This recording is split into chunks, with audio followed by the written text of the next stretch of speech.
Our first topic of the week is presented by the Lawson Insurance Group, and it centers around North Carolina State University. They were the darlings of 2024's March Madness, winning the ACC championship in Washington, D.C., and then making it all the way to the Final Four before losing out in the national semifinals. But the head coach of last year's Wolfpack is now no longer the head coach in Raleigh. Kevin Keatts was dismissed on Sunday morning, and right now the speculation is all over the board. David Glenn, tell us with all of your context what your gut is telling you about where the esteemed athletics director for NC State, Boo Corrigan, will be looking for the next sideline boss in Raleigh. Well, Mike, before I even get to Will Wade and other candidates, I'm glad you mentioned the name of the AD at NC State, Boo Corrigan, you being, of course, that longtime athletic director yourself, because Boo, as strange as this sounds, has been at NC State for 6 years now, and yet this will be his first, what I would call, high-impact hiring decision. Remember, he inherited Elliott Avent in the baseball program. He inherited the great Wes Moore, who runs a fantastic women's basketball program and has the Wolfpack, in the NCAA tournament once again. They were at the Final Four last year. They just played in the ACC title game again this year after winning that a few times previously under Wes Moore. He inherited Dave Doran in football, and he inherited Kevin Keatts from UNC Wilmington. Debbie Yao was the person who hired Kevin Keatts away from UNCW to NC State as the Wolfpack's athletic director. As you know, ADs, while they have diverse job descriptions, one of the areas that they're most judged upon is their hiring in the biggest sports especially. So this is his first, Boo Corrigan's first whack at that piñata, if you will. And quick reminder, he was at Army, West Point, for almost a decade as their athletic director up there. And he had, in almost a decade, only one basketball hire, which didn't work out well. But he had only one football hire, and it worked out really, really well. His name is Jeff Monken. He has been fantastic for Army football, and that is always going to be part of how the Army folks remember Boo Corrigan in a positive way, because he took the program most important on that campus, and he made it great again, at the very least, consistently relevant again. So there's the Boo Corrigan aspect of this. Beyond that, I want to remind everybody that whereas in the old days, and you guys will both remember this, you'd occasionally hear Kevin Keatts' buyout is between $7 and $8 million. So somebody in the room is going to say, hey, can we really afford to fire this guy? And occasionally in the old days, the buyouts were not as large, obviously, to fire a coach. But occasionally the pushback would be from the athletic director would be, yeah, I'm going to lose money buying so-and-so out. But if I don't fire so-and-so, I'm going to lose money because people aren't going to show up for our games and people aren't going to renew their season tickets. So there was the potentially lost money. I want to remind folks that starting right now, not only after 70 years of equal revenue sharing in the ACC, for the first time this current year, we have a win initiative, which means if you go to the college football playoff, if you make an NCAA tournament run, your school gets more money for that. It is not shared equally the way it was in the ACC for 7 decades. There is now, because of the settlement between the Florida State, Clemson, and the ACC, who all dropped their lawsuits, there is now also going to be, starting this coming year, something called a brand initiative, which basically means the more people watch your football games and men's basketball games in a way that make your TV partner happy, the more money you get for that as well. That's not being shared equally anymore. So for any Wolfpack fan who might have been thinking, well, let's just give Kevin Keatts another year, even if we're not sure it's going to be any good, that brand initiative is measured over a 5-year period. So obviously State was horrible on the field in basketball and nobody watched him in basketball this year. That's 1 year.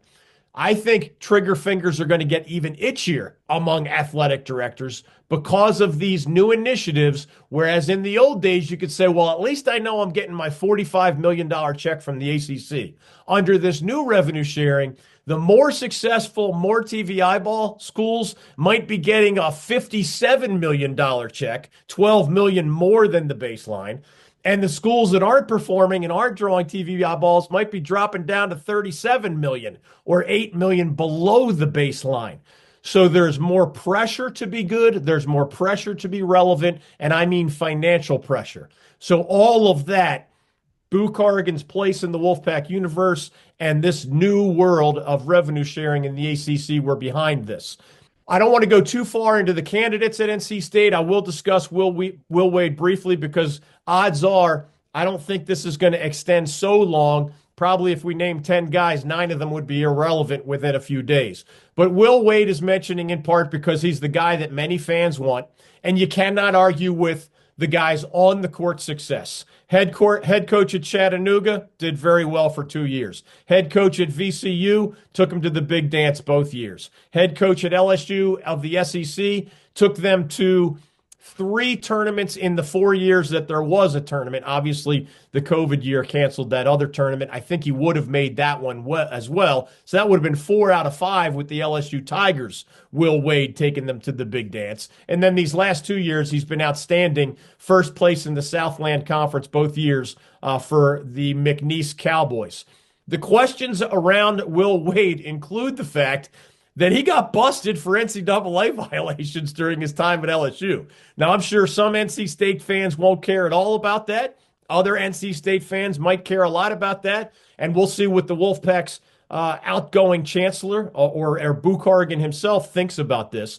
But Will Wade was charged with 5 level 1 violations. Level 1 is as high as it gets. These are serious violations. He was paying players and he got caught. He was paying the girlfriends of players to lie about his paying of players, and he got caught. And then they often say, sometimes the cover-up is even worse than the crime. He got caught completely and repeatedly misleading NCAA investigators and being dishonest with them, etc. So it was a potpourri of NCAA violations, and LSU got hit hard enough that basketball has not been relevant in the years since Will Wade left that program, in part because of those sanctions that he left behind.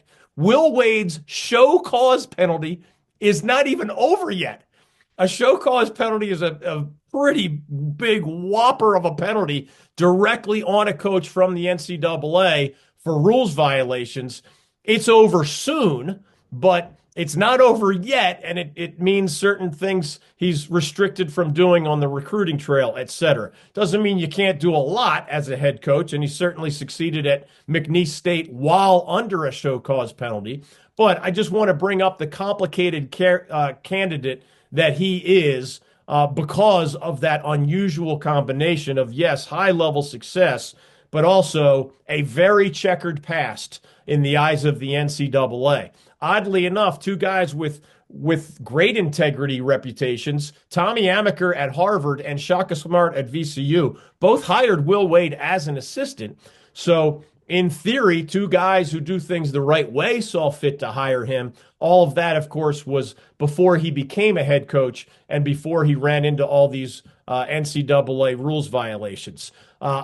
Would he be a great fit in terms of wins? Yes, right? Like Auburn is not mad that they took a chance on a Bruce Pearl who had been soiled by some NCAA convictions, if you will. If a guy can coach, the guy can coach. And maybe NC State pulls that trigger, and maybe Will Wade, who doesn't make so much money that he's ungettable, maybe Will Wade is interested in coming to NC State. That is the most prominent name that I've seen thrown around by either people I know at NC State or those in the fan base. I just remind people that you're typically not hiring anybody away from the Big Ten or the SEC. It's also usually hard to hire a head coach away from the Big 12. So you got to look for somebody a little farther down the ladder. And there are plenty of good ones out there. But I wonder if Coach Keating has an opinion in a general sense on how I don't think coaches will be scared away, but I do think coaches' eyes are open when a man is fired, Kevin Keats, 1 year after taking them to back NCAA tournaments, and the latter of those two just 1 year ago included an ACC title, which that school hadn't won in forever, and a Final Four, which that school hadn't been to in forever. Again, it's not going to scare everybody away because they're going to be offering enough money to be competitive, but it's certainly an interesting mix of factors as potential candidates consider options like the Wolfpack. And David, one thing that I'll add in here before Kerry chimes in is that at McNeese State, their athletics director is a guy named Heath Troyer, who was the basketball coach and the athletic director, and then he brought in Will Wade. If you know anything about Louisiana politics, everybody lies, cheats, and steals down there. And yes, it has made it very difficult for Appalachian State alum and former player for Kerry Keating at Appalachian State, Matt McMahon, to get that program back on track because there are some severe penalties that Will Wade left in his wake, so to speak. But the one thing I can tell you about Will, I got to know him, Kerry, at the old Villa 7 event, which you and I have been to many times. That was held out in Beaverton on the Nike campus. And Will Wade has a great personality. He's the life of the party. Everybody likes him. He would be a big personality in Raleigh, on par with Jim Valvano. I mean, he's not Italian, but he's just that way. He has a magnetic sense about him. And that could make NC State almost instantly relevant in the triangle, especially with the low-key Hubert Davis and the little bit more spicy John Shire or Hubert Davis are going to win the excitement committee talent show. But Will Wade is a guy that has some excitement. And I know that when I was going through my coaching search, if you just want to talk in general terms, Kerry, from your own experience, I know I started looking for a coach. I knew I was going to make a change with Pat Kennedy in the spring of 2011. So I started working with a consultant, not a search firm, but a consultant, and Eddie Fogler. We started to map out candidates. Started out with 40, cut it down to 20. Went back up to 30, went down to 15.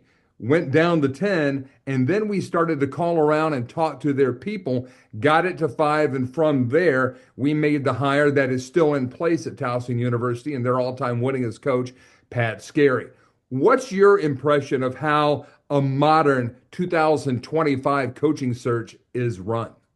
Well, I'll use it as a comparison to what it used to be before our current environment. And as you know, Michael and David, obviously, this was a relationship driven that you were kind of tied to the AD and maybe to a lesser extent the president, depending on his or her involvement, that it was a long-term relationship. You're, for the most part, expected to sign a 5 or 6 year contract because the life of kids at your school was 4 years, and maybe it was 5 if you had a program that was going to redshirt kids, or I was on a quarter system at Santa Clara, and I tried to encourage kids to graduate in 3 years and get their master's paid for in 2. This is a completely different era. As we talked about in the open, this is a year-to-year, way more transactional than relational aspect of the job. And in the case of NC State and Boo, it may not mean that it's going to be predicated on his relationship with said search firm, with a former colleague, with someone that used to be at NC State. It may not be necessarily a long-term hire as much as a short-term, transactional relationship, if you will, if that makes any sense. I mean, certainly Will is magnanimous enough to come in and make an impact from a public relations standpoint to back up what he's done on the court.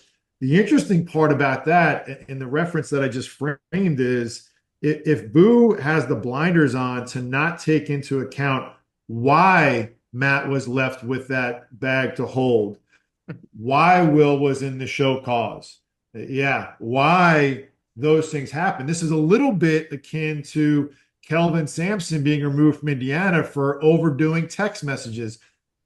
The only thing I could think about is if a coach isn't willing to adapt and adjust and adhere to the current rules and environment, that can be repeatable. The problem, if you want to view it as a problem, is we don't even know what the current rules and environment are. It's a freewheeling deal out there right now. The only thing we know is coming, as we talked about, is on April 8th, when the House goes in, that you have to have a salary cap. I don't know how fast Will Wade can work to front load contracts and NIL deals. We do know here in Raleigh that there's a pretty generous amount of support that I think would buy into supporting front loaded deals to NIL guys if Will could attract them. And I'm saying that in a general sense, not that he already has the job. It's just that in the past, this would be, I have a relationship with the AD. The AD knows my agent. The AD is also represented by my agent. The AD knows I was in this search before. As Michael, you mentioned, I was at this conference or gathering of potential future ADs. There are so many other things going on to try to connect the dots in the past. But what we're seeing now here, Miami hires Jay Lucas before their season's even over. Florida State replaces Leonard with alum Luke Locks that comes from the NBA with no head coaching experience, and both of them in their mid-30s, by the way, have never been head coaches before, but they've been at higher levels. This is a completely new opportunity, I think, for Boo to make an impact to, I think, clearly get a potential sitting head coach. Look, let's not forget, guys, there's another job open still that's pretty desirable in Virginia. And we all know that the lineage of what happens there. Does that affect what Boo decide or has decided to do? This is even more of an arms race to hire the right guy, because if you get the right guy for 2 years and he puts you back in that conversation to compete with Duke and Carolina first and foremost, establish some local relevance and potential dent in the dominance, especially with all the shaky ground that Carolina is kind of on right now. Even if you lose that guy in 2 years, you've now proven that you can do it. This is more, I think, less about who he hires and more about how they run the program. Are they going to have the resources? Are they going to pony up? Where is the allocation of the $20.5 million going to go? Is this going to be Boo putting the new coach and Dave Duran in a boxing ring and saying, okay, whoever wins gets more money? There's going to be a lot to factor in here. The point being is that it's not what it used to be. And you may know, and it may make sense for certain things in the past. I think there's more of a setup now for non-traditional hires, and we're seeing that already. We've seen that already in this league at Florida State and at Miami. I think you're going to see it maybe at NC State more than Virginia. And that may mean someone that has come in with a little bit of a cloud over his head. But if they can coach and get us back to the bottom line, the money will follow. The money will follow by way of support for NIL. The money will follow by way of getting whatever comes in the distribution of the postseason. It's a fascinating time to kind of watch from the outside, having been through it through the traditional way, both as a son to an AD who went through coaching changes and searches and learned that way, and then also as a coach going through that and trying to decide when and where to start my head coaching career when that time came up after a long time as an assistant. It's a fascinating time to be a fan, because I think there's opportunity to kind of have short-term memory and have a good, quick season that can kind of reset the ship, if you will, pretty quickly. It'll be kind of interesting to see how fast this happens, because I think the speed of which will tell you that Boo already had this kind of planned and worked out. And that's nothing to say that there's anything wrong with that. Or will it be that he has to wait while that person, if they're still coaching the NCAA tournament? Timing is going to be very crucial right here. That relationship notwithstanding has to be intact, whether you knew that person or not from before. I still think there's some factor involved in the third party of this, in the search firm, in the consultant, in the agent. But more so now, are the resources there? I think that'll be the determining factor and you'll hear that. Hey, Boo, and they're going to step up. We're going to do this. If you have people that you think would take that job, and he goes down the path of one or two guys that should or could don't, that means they may be struggling to get things lined up and in place for that coach to come in and make an impact.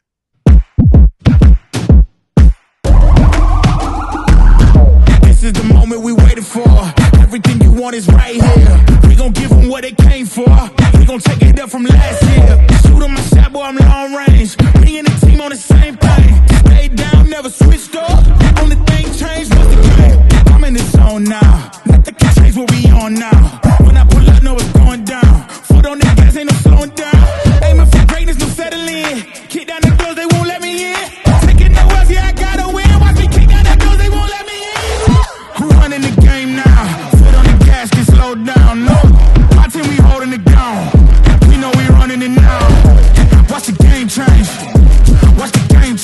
real quick PS. In Kevin Keats' goodbye message on the day he was fired by NC State, there was one sentence that you needed to read between the lines, but I'm going to read it, and I think everybody can read between the lines.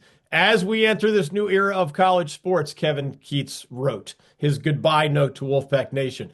I wholeheartedly believe I'm leaving the program in better position to succeed than when I started. And here's the kill shot. And that the basketball program will continue to thrive when supported to the level necessary to compete.